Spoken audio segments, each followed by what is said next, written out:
Hey guys, missed you a ton. So still on Unit 6. Before we get into that, I have a joke for you. What kind of tree can fit in your hand? A palm tree. Okay, so we are working on solving equations today. 5 different equations. All you have to do is solve it. And then I'm going to show you exactly how I want you to put your answer in what form.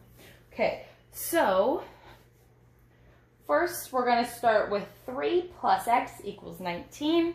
Step 1, draw your balance beam. Step 2, find your variable. There's my variable. It is x. Step 3, find the number that is performing some operation to the x. That is 3. 3 is being added to the x. So step 4 is we need to do the inverse operation. We need to do the opposite of adding, and that's subtracting.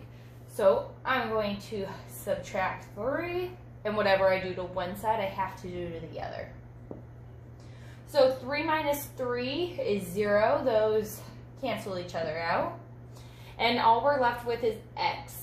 So x equals, and 19 minus 3 is 16.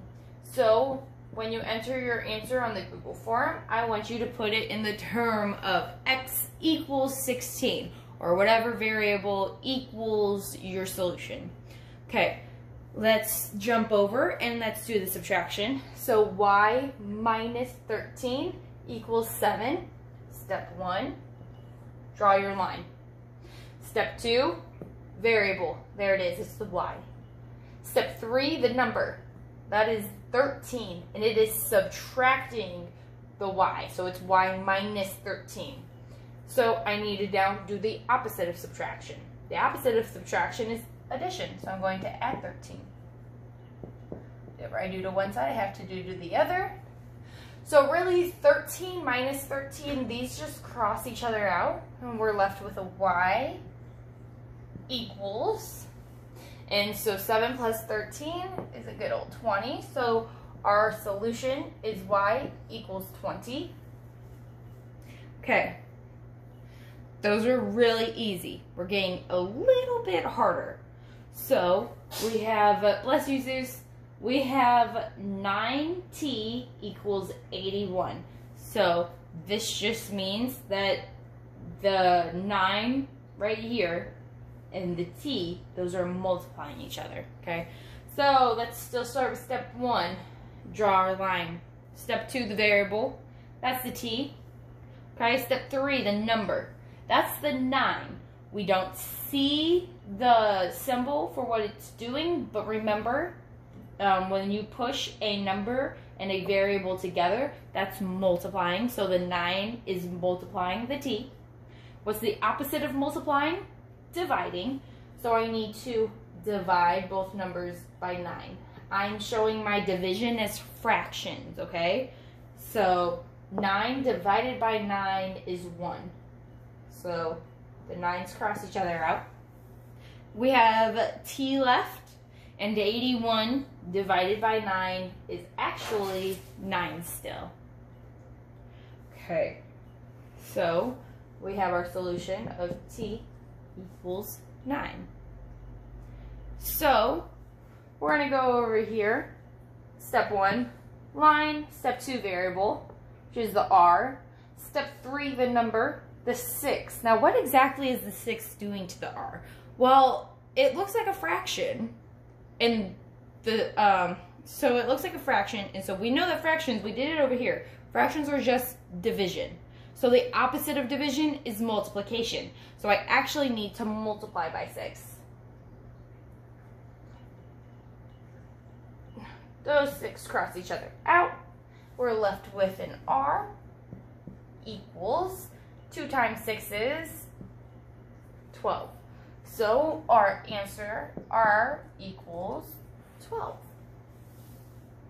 All right, our very last one. And this one involves fractions, so it's going to be a little bit harder, but I left us all of this room down here. Step 1, line. Step 2, variable. It's the x. Okay, I'm actually going to change this. We're going to make it a c. Okay, so it's the c now. Step 3, the number. It is 2/5. So 2/5 is the number that we're working with right now. What is the 2/5 doing to the c? Well, the 2/5 is a fraction, and we know that fractions are dividing, but that not the decimal, I'm sorry. The variable is not a part of that fraction. So actually it's more like a number with a variable pressed up against it. So it's actually more like multiplication. So 2/5 times c gives us 6. So opposite of multiplication, division. I actually need to divide by 2/5. Okay, now here's where all this extra room comes in. 6 divided by 2/5. Okay, we now are dividing by a fraction. So if you need help, if you need reminders on how to go back and divide fractions, and this video right here isn't helping you, so go back to Unit 4 if you need extra help with this part right here. Okay, so step 1, this is not a fraction. Both of our numbers have to be fractions, so I need to turn our 6 into a fraction. And to do that, I'm just going to put a 1 under it. So now I can do my keep, change, flip. So I'm going to keep 6/1 the same. I'm going to change division into multiplication. And then I'm going to flip my last fraction into its reciprocal, or I'm going to make it do a handstand.